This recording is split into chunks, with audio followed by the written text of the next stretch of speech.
What's up? Welcome back. This is the Changelog. We feature the hackers, the leaders, and the innovators of software and, of course, AI. Today, Jared and I are on location at Microsoft Build 2024 in Seattle, Washington, and we're talking to Scott Guthrie, Executive Vice President of Microsoft.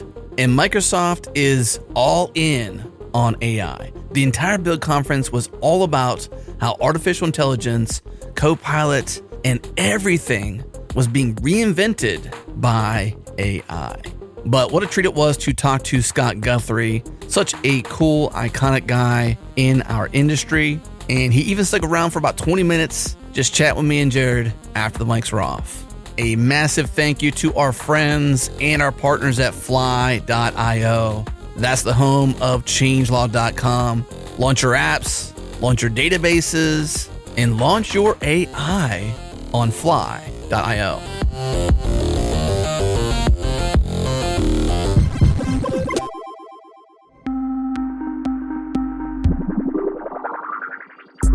All right, Home Lab friends out there, I know that you run cron jobs constantly inside your Home Lab, doing different things. Who the heck knows what you do with them? I know what I do with mine. And I love to use Cronitor to monitor my crons. And it's just amazing. Cronitor began with a simple mission to build the monitoring tools that we all need as developers. 10 years later, they've never forgotten the magic of building, and they honor the true hacker spirit with a simple, flat price for the essential monitoring you need at home. So I've been working closely with Cronitor. Shane over there is amazing. They have an amazing team. They love software developers. And I was like, you know what? I would love it if you can do a Home Lab price, because I don't want to pay a lot of money for monitoring my cron jobs. I just don't want to pay $20 or $30 or some crazy number for my Home Lab. It's just my Home Lab, right? But what I can tell you is they have a free hacker version of Cronitor, 5 monitors, email, Slack alerts, basic status page, anything you need on that front. And then you can bump it up if you have bigger needs. So if you have a lot of cron jobs behind the scenes inside your Home Lab, you can bump up to the Home Lab plan. $10 a month, you get 30 cron jobs and website monitors, 5 alert integrations, 12 months of data retention, and just so much if you really want it. I love Cronitor. I use it every single day to monitor my cron jobs. Everything I do inside my Home Lab has some sort of cron, monitoring, managing, updating, and I use Cronitor to monitor it all. And it's amazing. Go to cronitor.io/homelab and learn more. Again, they have a free plan that you can ride or die, or the Home Lab plan if you want to bump it up and you have more needs for $10 a month. Once again, cronitor.io/homelab.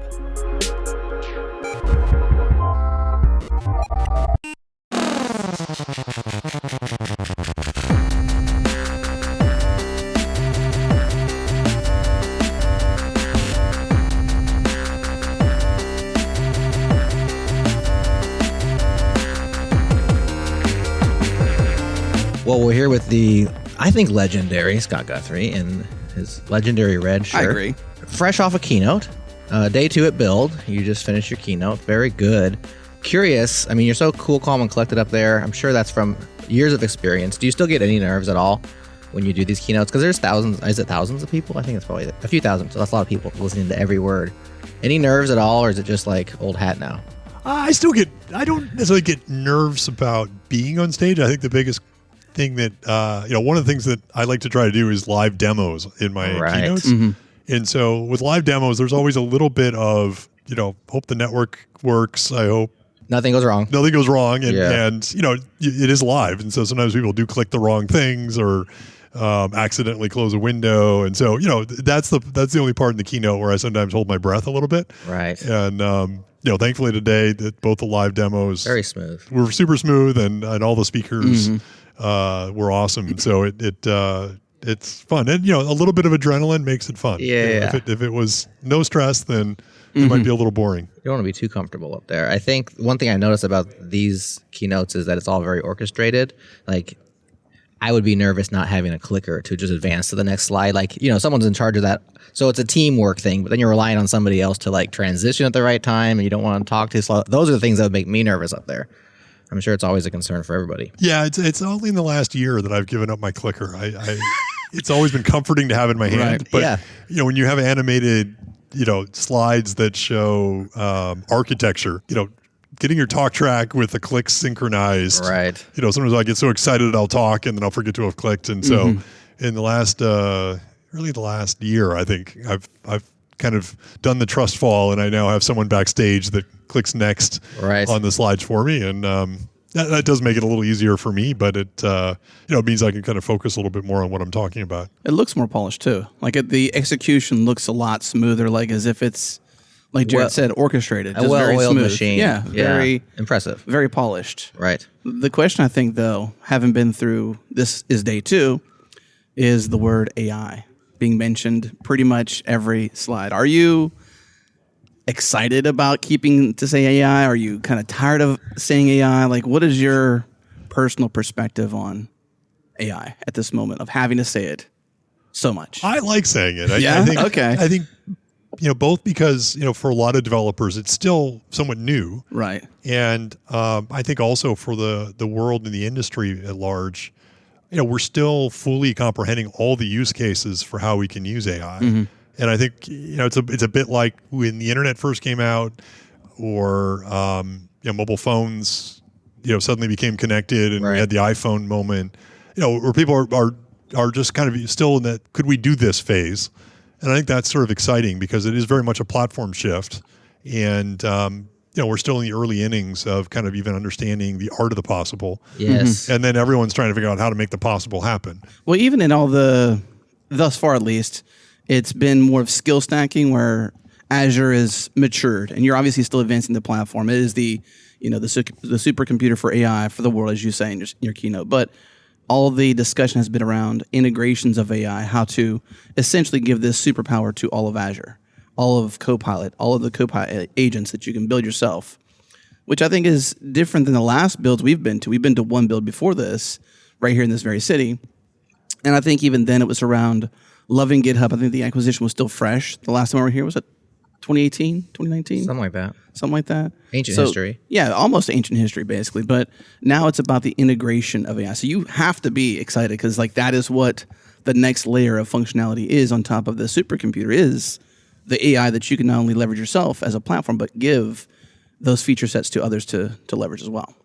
Yeah, I know it's been a great ride with GitHub, and one of the things we talked about when we acquired GitHub was the recognizing the responsibility we had, which is GitHub is a very loved developer tool. It is the home of open source. Wearing the shirt too.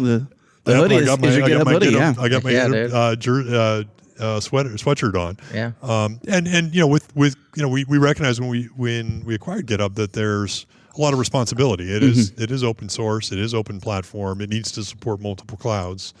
And I think we've tried to be good stewards, similar to what we've done with VS Code and similar to what we've done with .NET, of recognizing that we're going to maintain the openness, we're going to maintain the open source, and we're going to also do good integrations, both in terms of across our products, but have it be an open platform. And so even today or this week, we talked about the open ecosystem around plugins to GitHub Copilot. And so, we've announced a whole bunch of integrations with, I think 20 other platform companies and tools vendors, to make sure that we also just keep honoring that spirit of making sure that GitHub is truly open and truly developer first in terms of the methodology. For AI, one of the things that we showed today that I'm also excited about is how to use GitHub with AI.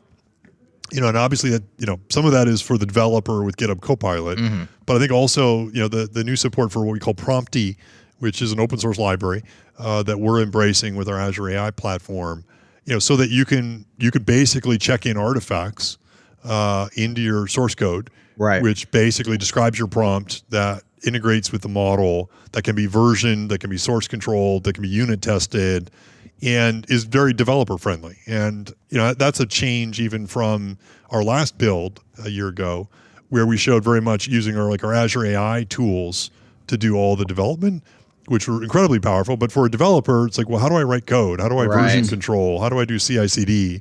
And part of what we showed this year is how do you still use those great Azure AI capabilities, but also how do you have a very developer-first, developer-focused experience, which ultimately has text files, source code, right? Again, source control integration and CI/CD natively raw built materials. in. Prompty, it's a file format, right? It's a YAML-based file format, and basically it allows you to kind of instantiate a connection to AI and to a language model. And if you use an LLM, typically you're providing prompts to the LLM. I mean, you certainly can concatenate that as a giant string as a developer. But the nice thing about the Prompty file is it's readable. It's readable. And again, you could check it into source control for sure. Exactly. And you can write unit tests against it. And so what we're trying to do is kind of provide primitives exactly in an open source way. And so it is awesome. an open source library. It's nothing exclusive to us. Yeah. But you're seeing us sort of integrate GitHub with Prompty, with Visual Studio Code, and then making it work first class with our Azure AI platform. And I think that the combination, is very powerful for developers and very natural for developers. Yeah. I mean, you guys are trailblazing for sure. There's so much to figure out here. And certainly if Azure can figure it out really, really well, it makes Azure such an attractive platform for people to build on. You showed a lot of people that are using it. 30,000 companies, I think, was a reference that were like starting to do these things to build their own Copilots and stuff. And then I was out in the lunch area during lunch talking to a couple of people like, hey, are you using this stuff? And like everybody says no, because I just feel like there's like almost 1%ers at this point of the trailblazers and like the really, really bleeding edge people. And then like the rest of us common devs are just like, no, I'm not doing anything. What do you say to the 99%, just making up that number, the people who haven't adopted anything? There's so many questions, so many potential pitfalls, don't know where to get started, etc. What do you say to those folks about, how they can bridge that gap?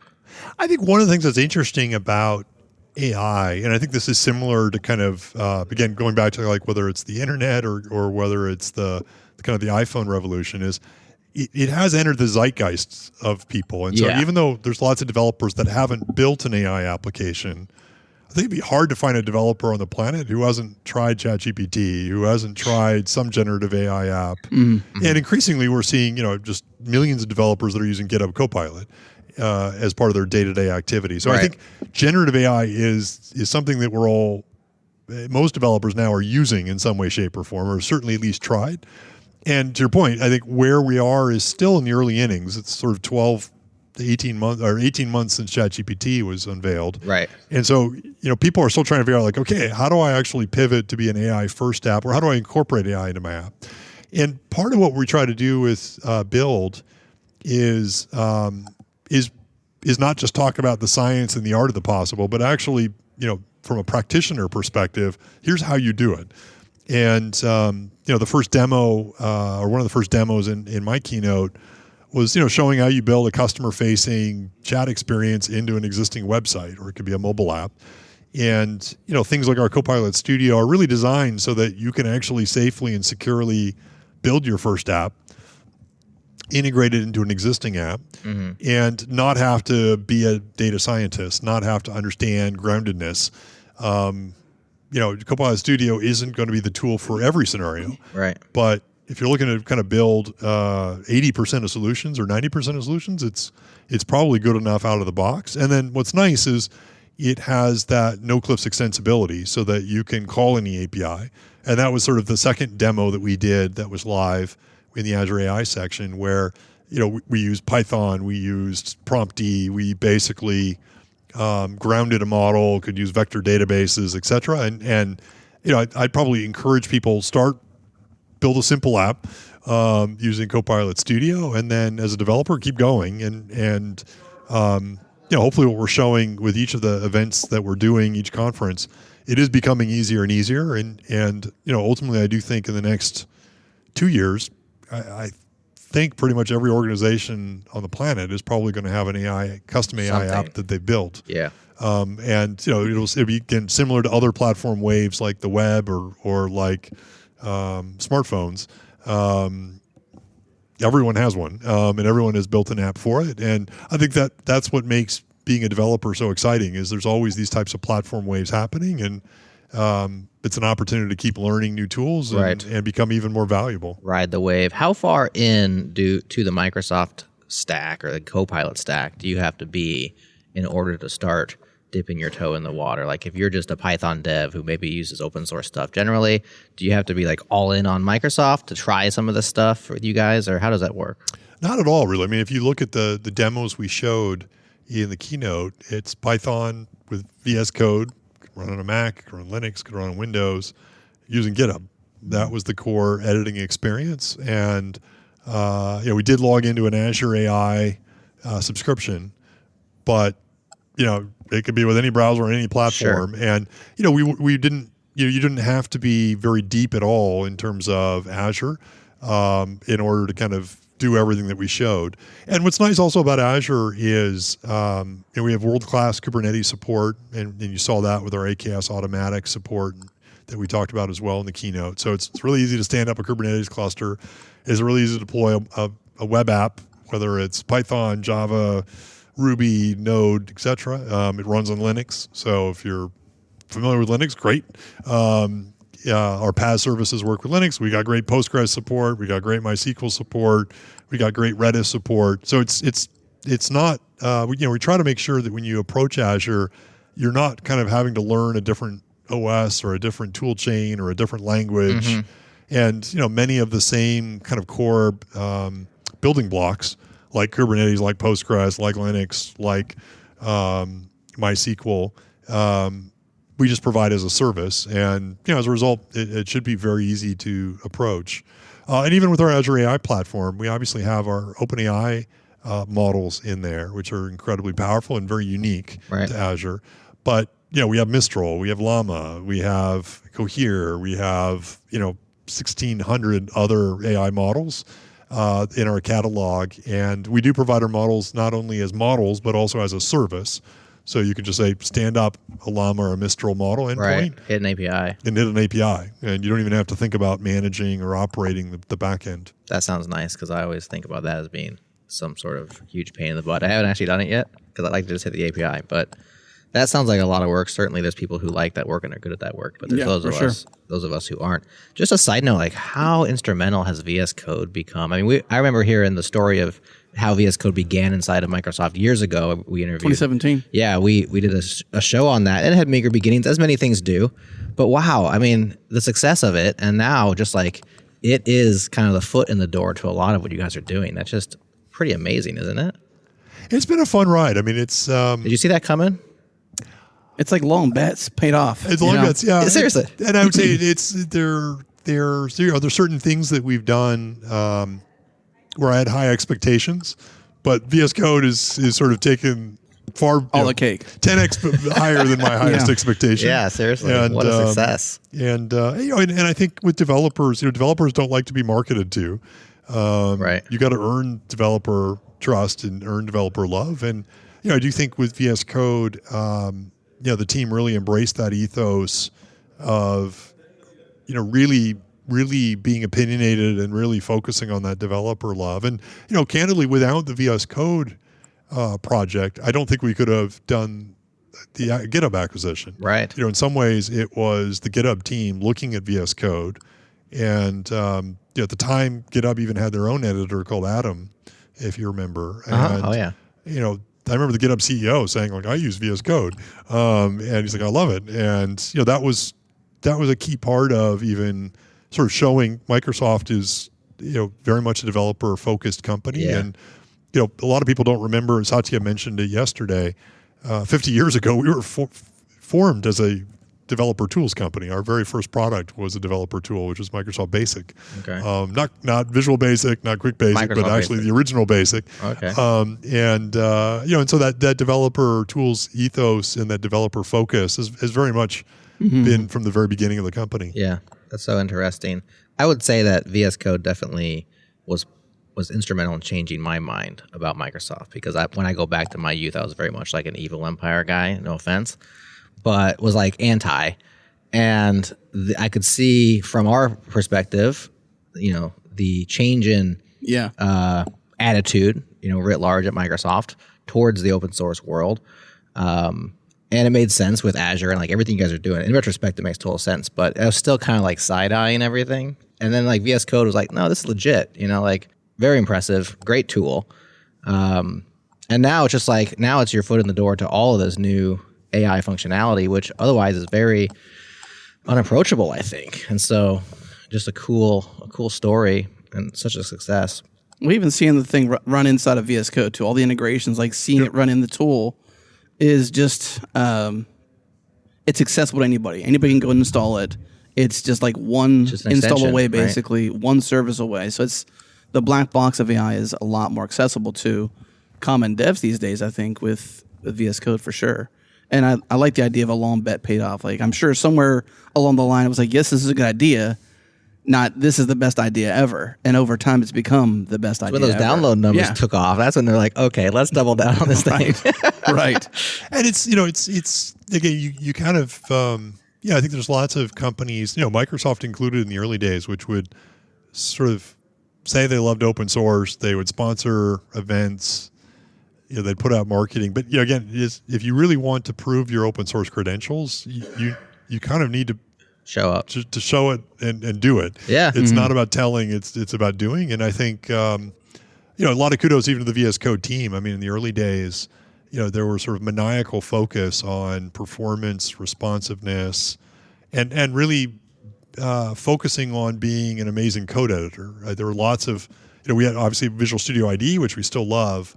And it had lots of designers and kind of a GUI at times first attitude. Yeah. And the VS Code team basically said no, like we're only going to put things in VS Code that are really focused on code optimized editor, and we're not going to lose that ethos. We're not going to create a project system. We're really going to be optimized around a very opinionated perspective. And I think a lot of kudos. That's partly why it's such a loved tool. Is at its core, it's still a very lean, efficient, fast performant system, and you can opt in to add extensions, but we don't come with like 1,000 extensions out of the box, and that's going to be true as well with AI. But I think even today, showing the Prompty support, the fact that you can download the file, you do get IntelliSense, you do get colorization, you can run your prompt locally now and set breakpoints inside VS Code and debug it.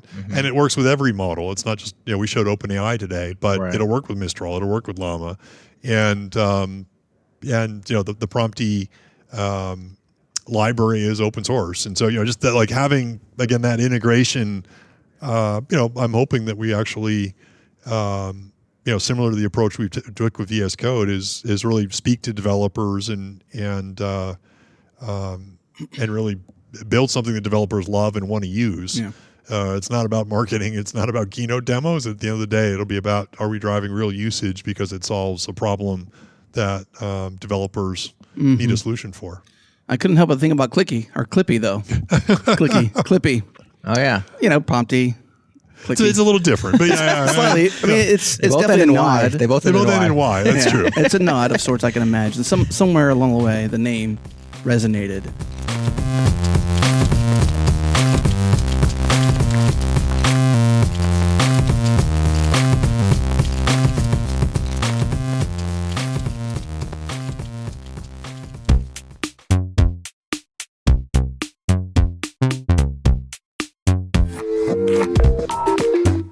What's up, friends? This episode is brought to you by our friends at Neon. Managed serverless Postgres is exciting. We're excited. We think it's the future. And I'm here with Nikita Shamganov, co-founder and CEO of Neon. So Nikita, what is it like to be building the future? Well, I have a flurry of feelings about it, coming from the fact that I have been at it for a while. There's more confidence in terms of what the North Star is. And there is a lot more excitement because I truly believe that this is what's going to be the future, and that future needs to be built, and it's very exciting to build the future. And I think this is an opportunity for this moment in time. We have just the technology for it, and the urgency is required to be able to seize on that opportunity. So we're obviously pretty excited about Neon and Postgres and managed Postgres and serverless Postgres and data branching and all the fun stuff. And it's one thing to be building for the future, and it's another to actually have the response from the community. What's been going on? What's the reaction like? We are lately onboarding close to 2,500 databases a day. That's more than one database a minute of somebody in the world coming to Neon, either directly or through the help of our partners. And they're able to experience what it feels like to program against database that looks like a URL and the program against a database that can support branching and be like a good buddy for you in the software development lifecycle. So that's exciting. And while that's exciting, the urgency at Neon is unparalleled. There you go. If you want to experience the future, go to neon.tech. On-demand scalability, bottomless storage, database branching, everything you want for the Postgres of the future. Once again, neon.tech.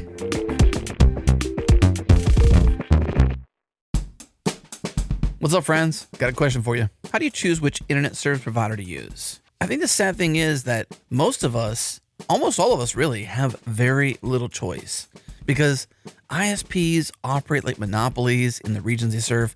I've got one choice in my town. They then use this monopoly power to take advantage of customers. They do data caps, they have streaming throttles, and the list just goes on. But worst of all, many internet ISPs log your internet activity, and they sell that data on to other big tech companies, or worse, to advertisers.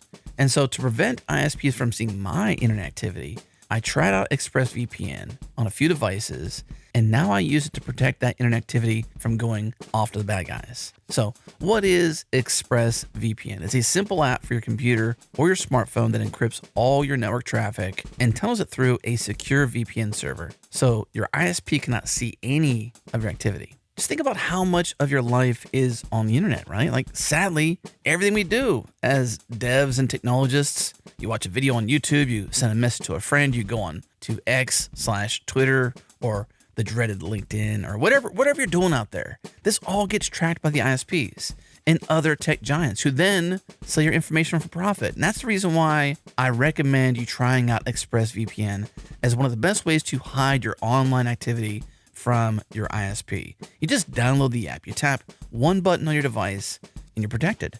It's kind of simple, really. And ExpressVPN does all of this without slowing down your connection. That's why it's rated the #1 VPN service by CNET. So do yourself a favor, stop handing over your personal data to ISPs and other tech giants who mine your activity and sell it off to whomever. Protect yourself with a VPN that I trust to keep myself private. Visit expressvpn.com/changelog. That's expressvpn.com/changelog. And you get 3 extra months free by using our link. Again, go to expressvpn.com/changelog.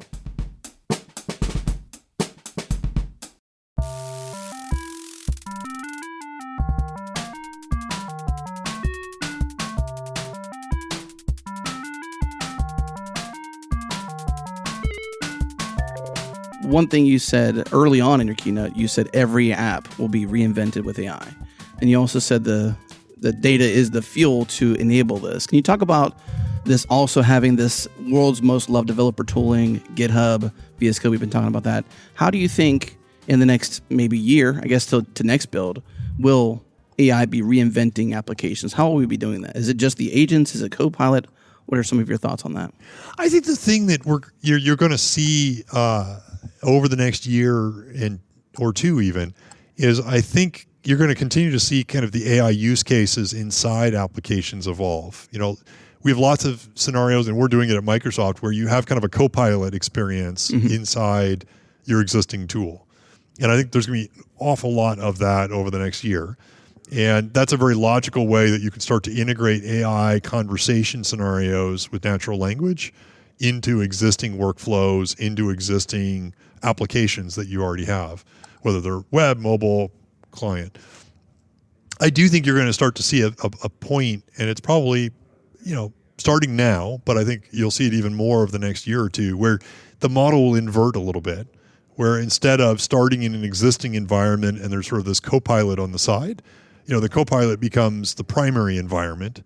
And maybe you still go to the other application for some scenarios, but more and more you're going to be able to use natural language for more and more of the tasks. And I think consumers are going to and users are going to start to expect that.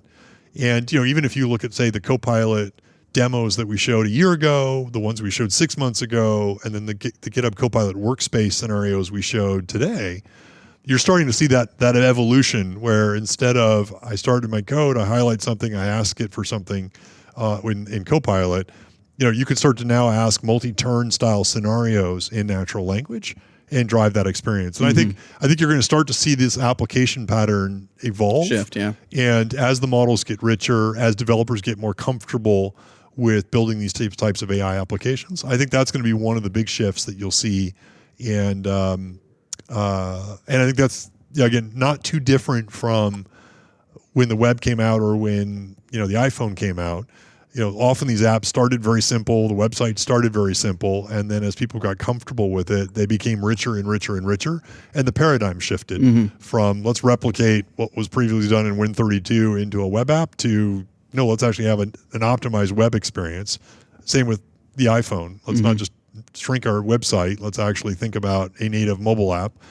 And I think you'll see that same evolution with AI as well, where you start to see more and more native AI apps. Yeah. It shifted too. The iPhone with application design, more and more designers went, essentially mobile phone first. They began there with their designs, their initial footprint of how an application would work. Right. They expanded to different viewports, obviously. It sounds like this AI world will, when it reinvents the applications, is not so much just the application, but the way we interface with it. I think we mentioned with Mark yesterday, essentially how this single pane of glass, this single prompt can sort of be the interface to some degree. And you're saying natural language. I imagine at some point potentially voice will become ubiquitous. It's already kind of somewhat there. But this interface is no longer let me go to different panes of windows, let me go to different things and do things. It's more like I want to stand up a new cluster and I just want to describe, I need 3 nodes, I want Kubernetes, and I want this stack on there. Like maybe a natural language processing prompt could be simply give me that versus me having to be a dev, literally clicking buttons on I want these 3 nodes and going and manually doing all these tasks. Is that what you mean by the reinvention of applications, is the way we interface and act with them? Yeah, I think as the AI gets richer, you're going to see a lot of these scenarios become more like an agent. And so to your point, instead of the dev having to click 8 things or type 5 things in 4 different files, you can sort of effectively ask the AI, change this number in my website to be highlighted more. And that might then update your CSS. It might update the text. It might update the HTML. And, again, what's nice with GitHub is that you have source control, you have diffing tools. It's very natural to be able to see, okay, what were all the changes that just happened? And as a developer, you can review it, you can revert it, you can make different changes, you can commit it. And so I think that model with GitHub and source control works super well with these types of kind of agent-based activities. I think the other thing, and we showed this a little bit in one of the demos today, is you're also going to start to see the paradigm for AI shift from being synchronous, meaning you type something into whether it's ChatGPT or a Copilot, get a response, to more asynchronous, where you can sort of say, okay, I want you to go work on a problem and get back to me. And that get back to me might be immediately, but it might also be 5 minutes from now, or it could be tomorrow. And, as we start to think about activities that we do as developers, hey, cost optimize this, or come up with recommendations for how I could cost optimize this app that's running in my cloud. It might need to look at the usage for a day or 2. It might need to, go examine the bill. It might need to hit a couple different systems. Us being comfortable about having an agent that can go off and do that and then get back to us, starts to open up a lot of activities and a lot of scenarios that I think will really change how we work. And ultimately, if we're successful, give every end user back a whole bunch of time. Because if you think back to what you did in the last day and wrote down what you did minute by minute and looked at that log, there's an awful lot of busy work that we all have to do in our lives that, hopefully AI will help automate more of and allow us to actually focus on the things that we enjoy and ultimately give us productivity that improves our lives and the businesses we work for. Yeah. Is there anything in sci-fi that you point to, like Jarvis or, HAL 9000? Is there anything out there in sci-fi that you're like, this is... Hopefully it ends up differently than HAL 9000. Well, that may be a bad example, but hey, you can still be like, we like portions of that. Or even in Wall-E. I think Wall-E was, HAL 9000-esque. Right. And it was Sigourney Weaver's voice as the voice for the AI robot that was over this stuff. Like, is there any sci-fi that you personally lean on as just a nerd? It's like, you know what? If we could be more like Jarvis, like Jarvis is kind of like, hey, go analyze, from Iron Man, go analyze this for whatever and get back to me. That kind of thing is almost what Jarvis did, except for Jarvis was non-visual. It was simply a voice. Yeah, I think back to the Isaac Asimov books that I read as a kid, and there's one where I can't remember the name of it, but it was, you have the detective who's the detective pair, I think, and one of them is a robot and the other one is a human, and I think that ends well. I do think this ability where we can, again, it's not about replacing; it's about how do we augment our experience? Yeah, I feel like it's enhancement. Yeah, to me, and for now, yeah. Well, I think even if you look at the world today, and you take the last 2 or 3 years where we've had higher inflation, right? In lots of places, it's very difficult to hire workers because there's parts of the world where people are retiring. There's more people retiring every year than entering the workforce. Right. And so I do think the world right now, thankfully, is desperate for productivity. Yeah. And if you look at demographic trends, we're going to need more productivity every year because we will have more people retire every year than enter the workforce, probably from this point on in most developed countries. And so, it's some productivity will help us. In terms of improved quality of living, and we got to do it responsibly. And I think that was also one of the reasons why in the keynote we showed so much around safety and responsibility. Is we don't want this to be like HAL 9000. We do want to make sure that every developer thinks of safety and security from the moment they start a project. It's not after the fact. It's not after you've had an issue. It's like, we need to really design this up front because there is bad stuff that you can do with AI as well. And right. That's partly why we're kind of building it into our platform and tools and really trying to make sure we raise the consciousness of thinking about this, in the same way that we thought about SQL injection attacks way back in the day. Right. These are just things that developers need to kind of think about and guard against as they build great applications. Yeah, it's the kind of stuff that you can't just latch on top after everything's finished. You have to actually build that in at the foundation. So it makes total sense that you guys are doing that. I think as the platform operator, owner, runner, president, I guess is the correct word, you probably geek out with what people are building on your platform, right? Like, of course, you could look at numbers like users and revenue and stuff, but like what you're enabling people to build probably is exciting to you. We're at the very beginning, like I said earlier, it's burgeoning. A lot of people haven't built stuff, but you showed a lot of companies doing cool stuff. Is there anything in particular or a few examples of like people who are leveraging, Azure as an AI platform to build cool stuff right now that you can share with us? Maybe plant a seed of inspiration for folks.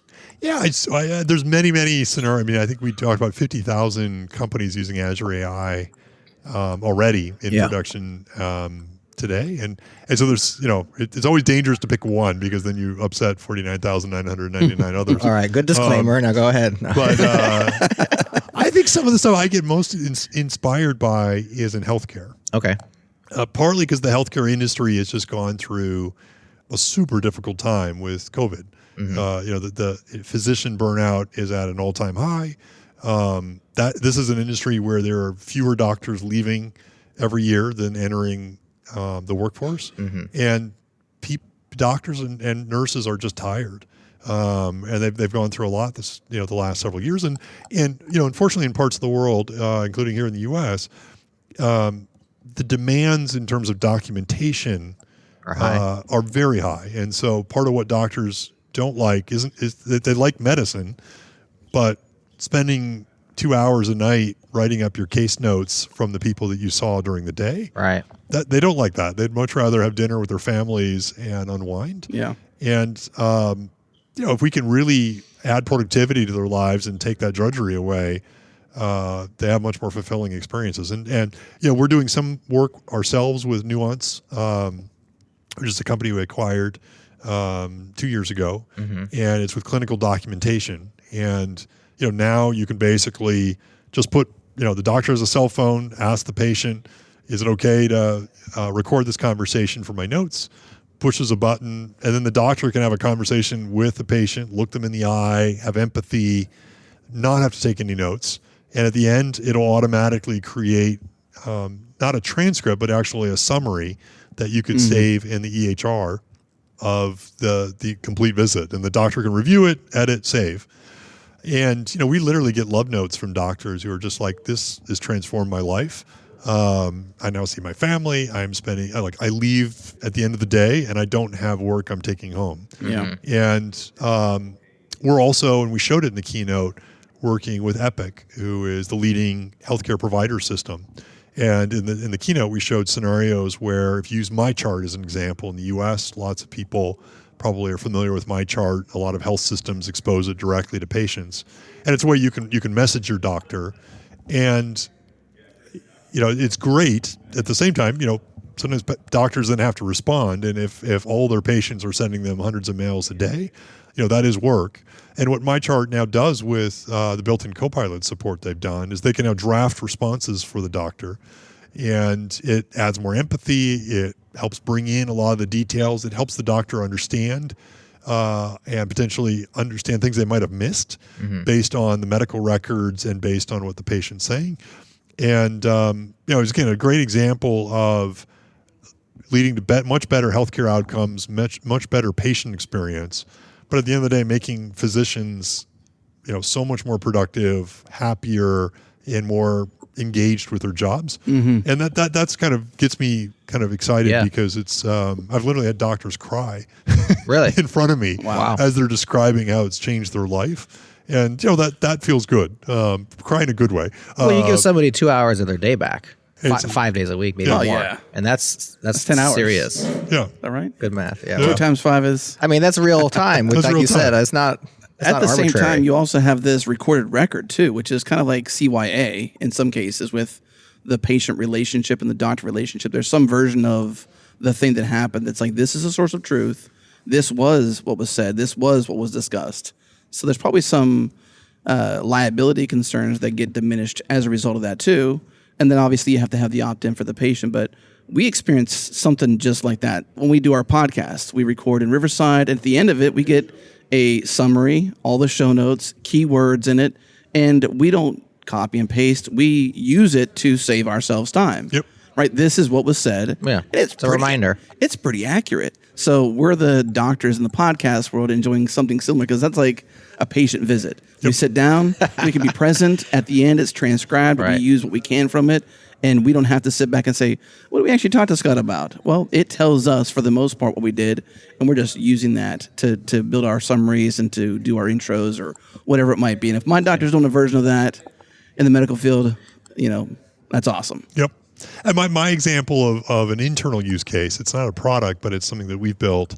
And I think for everyone that's in a DevOps world is going to ultimately use a tool like this, whether it's something that we ultimately productize or someone else does, is every time we have an incident, like an outage or something that requires getting a team of engineers to work an issue, we create an ICM ticket, and we have a Teams chat, a Teams room, and so the engineers will log in. It's audio and chat, and they work a case and or work an issue, and because especially in the early stages of an issue, there's a lot of audio traffic on that Teams room. And inevitably, as we bring in more engineers, they'll say, can you bring me up to speed on what has been discussed?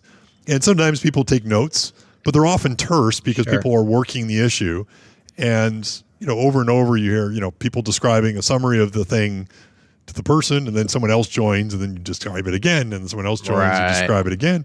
And I call it the fog of war, where people are trying to understand what's going on. They're bringing in experts. I think every company that works in a DevOps world has probably experienced something like that. We now use the Teams API to basically take the audio in real time, and we now use the Azure OpenAI service to provide a real-time summary of the telemetry from our systems, and we have pretty good telemetry, plus the Teams chat, which is text, but importantly then the audio. And it's time synced? And it's all time synced, and it's basically summarized in every 90 seconds or so. we update, here's the summary of where we're at. And so we can basically tell like how many subscriptions are impacted, which resources, what dependency graph, is there a root issue that's causing this subservice to be impacted? And what's the summary of the bridge conversation?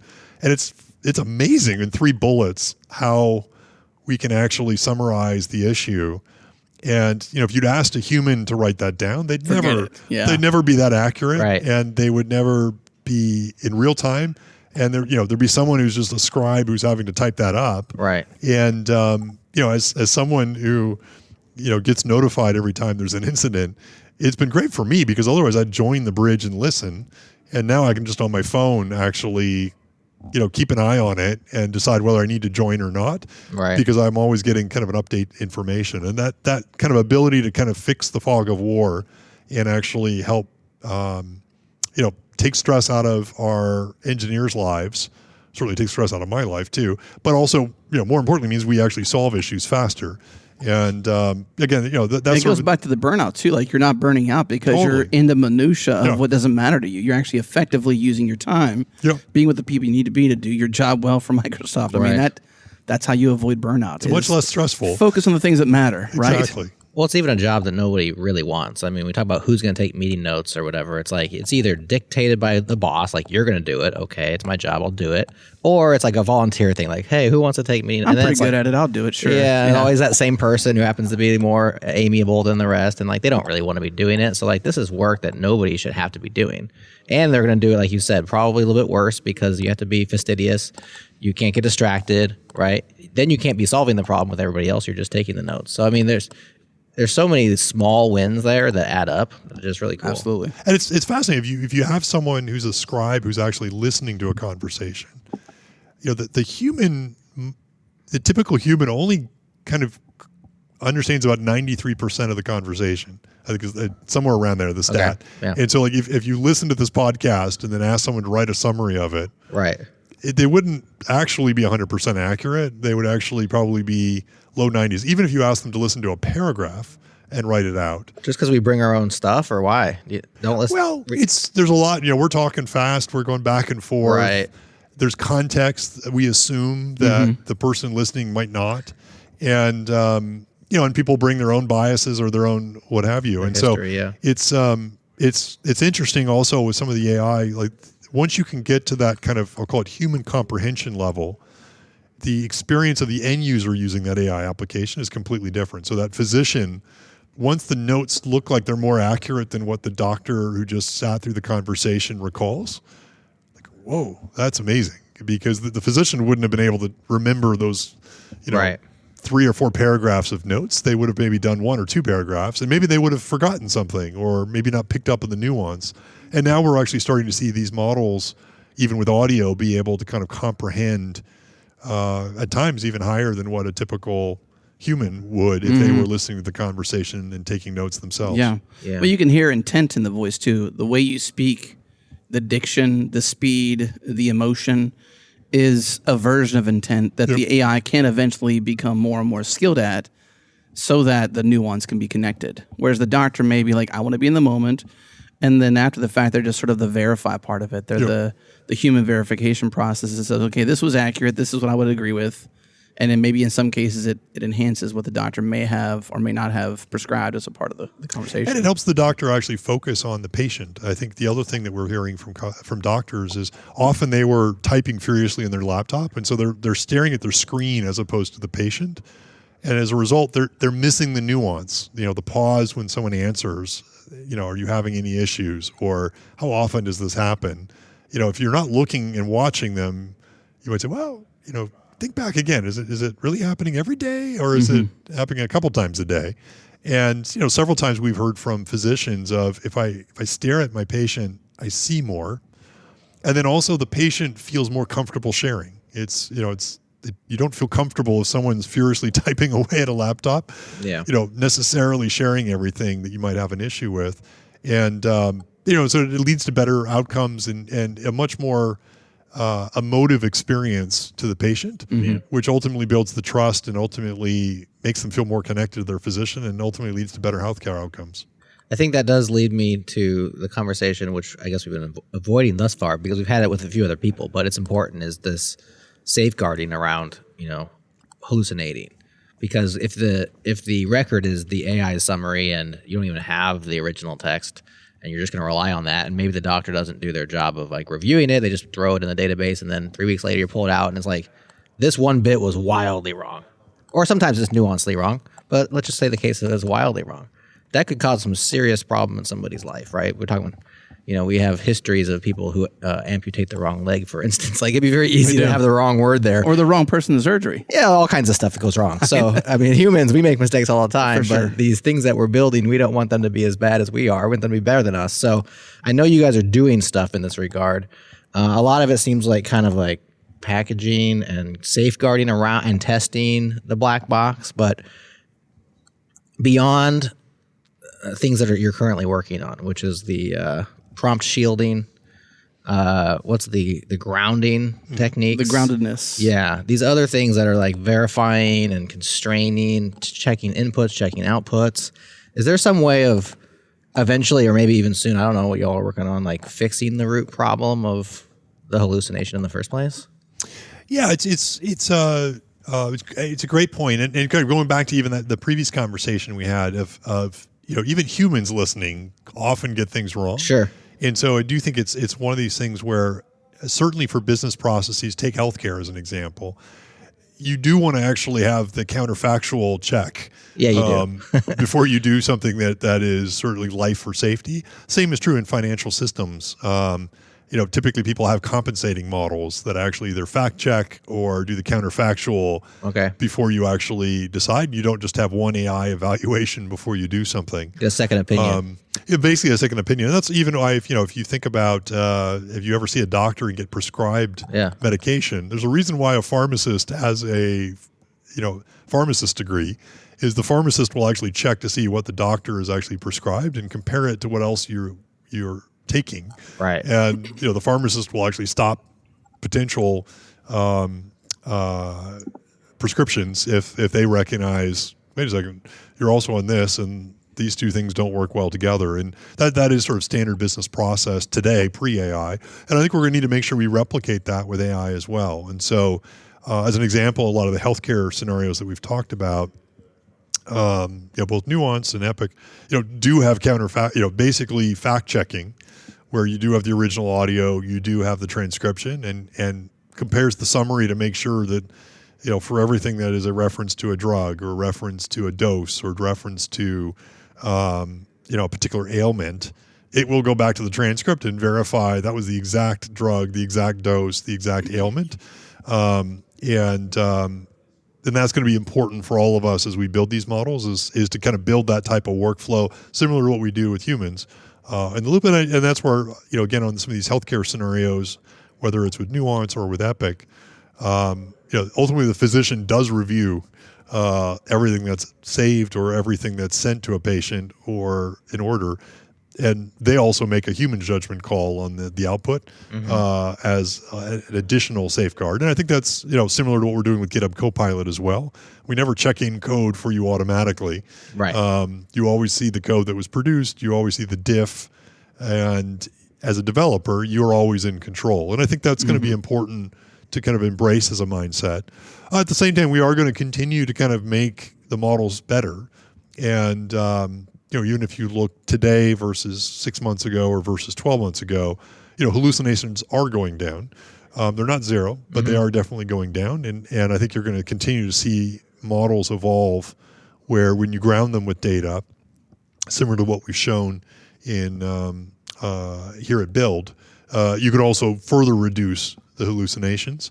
Even with our AI content safety, we're both looking at inputs, like you mentioned, Prompt Guard, but we're also looking at outputs. And so every single model that you use through Azure AI, whether it's OpenAI, whether it's Llama or Mistral, goes through the Azure AI content safety system, both for inputs and outputs. That's super important, because you kind of want to check both the inputs and you want to make sure that the outputs are appropriate as well. Right. And even some of the things that we did announce today, like we call them custom categories, previously with the Azure AI content safety system, you could look for things like sexual content or violence or things that you could set safeguards to make sure it never did. You can now create a custom category, and so things like overconfidence would be a custom category that you could introduce, and you could basically build in the safeguards that say, I don't want you to actually answer this prompt saying you should for sure do this. I want you to hedge, hedge, or make sure people understand for this scenario that you can't be entirely precise, and that can now be plugged into the safety system specifically so that you can ensure that you don't get an overconfident answer. And you can take that because it's custom, you can now plug in as a developer a variety of category safeguards that, again, run every time you execute your model. So on a technical level, how does that work? If I set a safeguard on an output that says it can't be violent, and it comes out a response, right, and it's deemed violent by whatever that information is, does it then reject and just run another inference? Is it going to loop until you get a non-violent, or how does that technically work? So as a developer, you can set controls on the API endpoint. And so, take, for example, take even the healthcare scenario. There's certain words that are probably appropriate when you're seeing your physician for a annual health check. Right. That would not be appropriate in a typical office conversation. Right. You can't talk about body parts there. You can talk about body parts here. And so, there's also a sliding scale. Similarly for violence, if you have a customer support chatbot, you probably don't want to be talking about axes. If you're playing a first-person shooter game, you might. Or if you sell axes, perhaps you... Or you sell axes, right. yeah. And so you can tailor, the language and the use case, and it's sort of effectively a slider in terms of how lock it all down or for these specific cases. Right. And then to your point in terms of what happens when the safety system triggers, and it gives you back a score of risk. Okay. So you can effectively say, okay, where is the threshold once I've set the right safeguards? And you could basically ask it, okay, generate a new response. Or you could basically kick in and say, hey, I think your question I'm not allowed to answer. Or can you rephrase the question slightly differently because I'm detecting something getting violent over here. Yeah, and so you can effectively now Feeling threatened. decide that. And then the other thing that we showed in the demo today is we can now even trigger an alert that can integrate into your security ops system. And so if you have a SecOps team that's monitoring your website, maybe in your CISO office, your chief security officer, you can even have an alert. And so if you think you're being attacked, same way that someone might be trying to do a DDoS against you or looking for script injection attacks inside your website, you can now trigger automatically. I think someone's trying to jailbreak me, and it will automatically feed into our Microsoft Defender products. And you can actually see not just the attack on the AI, but you can look from this IP address, what other traffic is going on in my site, because there's a decent chance they're trying a whole bunch of things to potentially get into my system. And so, we're now have this all automated so that, you can start to bring in security professionals into your workload as well. And I think that's just sort of a natural evolution from where we were a year ago when we were just first of all, how do you build your first app to now, okay, how do we integrate SecOps? How do we actually integrate much more nuanced and rich safety and security systems? And you're going to keep us, we're not saying we're done. There's still a lot more that we need to keep evolving because, we're all going to collectively learn new things as people build these types of AI apps going forward. Let's close with this. It seems like it's the ultimate shift left for AI, chatbot, agent developers, Copilot developers, whether they're literally developers or engineers or someone who's learning how to use no-code or low-code tooling to build AI agents. This notion of risk, this notion of groundedness seems like the ultimate shift left because you want to have that safety and security. And even in the demos we saw that happen right in real time when they were developing which sources, which actions, which topics. And you saw that risk and groundedness right in there. Like that's what you want to see. You don't want to just say, create this thing and does it work?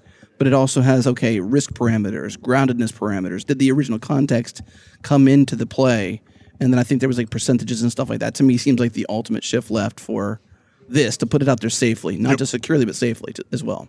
And even tying it back to that, when we talked about Prompty at the very beginning, a lot of this is both, how do you do everything you just mentioned in terms of baking in safety and security and looking at, and then to your point on shifting left, how do you automate all this as part of your CI/CD process? So that like every time you make a code change, every time you make a prompt change, how are you running unit tests? Checking groundedness, doing evaluation, doing safety checks, running thousands of jailbreak attack attempts, using AI to test AI. And that was part of what, we showed, and I think is a natural evolution of this sort of shift left mindset of we know how to do continuous integration. We know how to do unit testing, and we know how to do that with GitHub.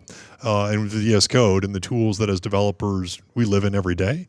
And that's partly why in the demos we showed, we didn't sort of say like, here's a different unit test framework or here is a different CI/CD system, and said, no, let's use GitHub Actions. Let's actually use VS Code. Let's actually use the techniques that we know like source control and CI/CD gates to now integrate AI in a very, very natural developer-friendly workflow kind of way. Exciting times. We really appreciate it, Scott, for sitting down, talking to us. It's been enlightening, man. It's been great to be here. Yeah, nice to meet you. So cool. Thanks for the conversation. Thank you. Okay, so this was part one of 2 parts of our time at Microsoft Build 2024. Exciting times. Also tired of hearing the word / acronym, technically, AI. Are you tired of it? I mean, I'm not tired of it genuinely because I do use AI on the daily, and I find it very helpful in many respects, in many ways of the life I live and the work I do. I like it, but I'm kind of tired of the word. We asked Scott this, he liked it, and we also asked Mark Rasinovich the same question. Well, you'll see on part 2 next week. But Scott Guthrie said in his keynote on stage, every app will be reinvented with AI.